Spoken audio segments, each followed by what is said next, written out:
Today's story is called Holly's Christmas Eve, and it's by Wendy Watson. I know I'm reading it in the summer, but I keep seeing Christmas in July, and it made me want to grab a Christmas book when I was at the library. Holly's Christmas Eve. Ooh, look at that tree. It was Christmas Eve and getting dark. In the living room, electric candles glowed softly at the windows. A fir tree stood tall in a corner, covered with sparkling decorations of all shapes and colors.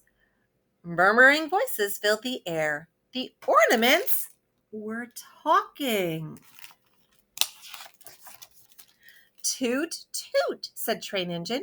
Who's new? I'm new, said a little painted wood ornament. My name is Wooden Doll, but I call myself Holly, she curtsied. Welcome, said Train Engine. Glad to meet you, Senorita, said Tin Horse. Greetings, little one, said Cloth Bear. Before anyone else could speak, the whole tree began to shake. It's Bad Cat, said Train Engine. Bad Cat? Asked Holly. She heard scratchings and scrabblings and shatterings of glass. Pop, pop, pop, pop. Bad Cat was knocking ornaments to the floor as he scrambled up the tree. Now he's coming after me, said Holly. Bad Cat swatted her up and down, this way and that, until crick, crick, crack, Holly's left arm broke off and tumbled down through the branches. Oh, no, no, said Cloth Bear. A door opened and footsteps hurried in. Bad Cat, a voice shouted. Look what you've done. Bad Cat leapt off the tree and darted away. A roaring monster rushed into the room. It's Vacuum Cleaner, said Train Engine as Holly stared. Vacuum Cleaner gobbled up shattered glass, ornament holders, fir needles, and her arm. Then Vacuum Cleaner went away and the roaring stopped. Holly burst into tears. My poor arm, she cried. I'll help you find it, said Tin Horse. So will I, said Cloth Bear. Cheer up, whistled Train Engine. Almost time to celebrate. Not yet, cried Holly.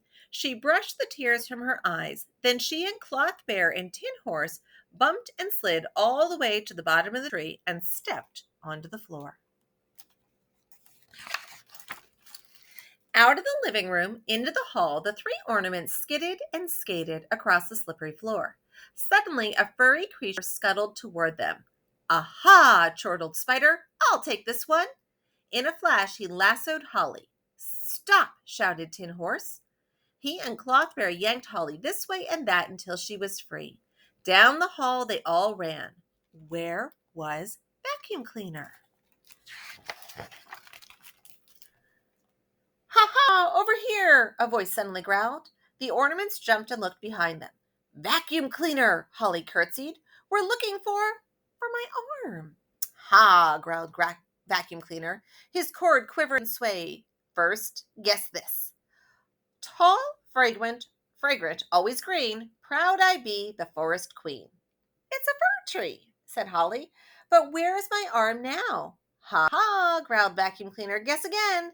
Big round belly, small round feet. A lion's roar, loves to eat. That's you, Vacuum Cleaner, said Cloth Bear. You have the arm. Not anymore, snarled Vacuum Cleaner. Guess this one. What none desire, yet all acquire. Trash? Said Tin Horse. Is it trash? Ha ha ha, roared Vacuum Cleaner. Trash. Go look in trash can. If you can get away. Vacuum Cleaner lunged toward them, but they dashed out of his reach. Racing around a corner, the three ornaments ran straight into trash can. Huffing and puffing, they struggled right to the top, and there they found Vacuum Cleaner's old bag. I'm too scared to go in there, said Cloth Bear. So am I, said Tin Horse. I'm not, said Holly, and she climbed headfirst into the bag. Holly dug through crumbs and sugars and flowers. She picked through needles and lost buttons and pins. She waded through bits of glass ornaments and fir needles and sequins. Then Holly saw something. I think, yes, it's my arm, she cried. She crawled back to the bag's opening, clutching her broken arm. You found it, shouted Cloth Bear and Tin Horse. As Holly squeezed out of the bag, they heard the ringle jingle of sleigh bells. Hurry, hop on my back, said Tin Horse. With Holly and Cloth Bear holding tight, the horse scrambled to the floor and raced clickety clackety clack, clackety clickety clack, all the way back to the living room. There's Bad Cat, said Holly. Caramba, said Tin Horse. Let's charge him. Not now, for heaven's sake, said Cloth Bear. Attention, train engine tooted from the tree. Here comes Santa. The ornaments cheered. Whiskers and whistles, Santa Claus chuckled. I have surprises for you. Shut your eyes. Holly felt Santa tipping her over, touching her shoulder, hanging her back on the tree. She heard Santa Claus rustling and rummaging and ornaments whispering and giggling. Finally, Santa Claus spoke again. You can look now, he said. Holly opened her eyes. Santa Claus, she said, you fixed my arm. Thank you. I love this new bow, said Cloth Bear. And my hat is magnificent, said Tin Horse. Just then a clock began to strike the hour. Sleigh bells and snow flashes, said Santa Claus. It's time for me to leave. Goodbye, Santa, cried the ornaments. Goodbye, goodbye, said Santa Claus, and a Merry Christmas to all. Then he was gone. Now, said Train Engine, now we can celebrate. It was Christmas Eve, and the night was dark. In the living room, electric candles glowed softly at the windows. A fir tree stood tall in a corner, covered with sparkling decorations of all shapes and colors. Laughter and music filled the room. The ornaments were singing, but not all of them.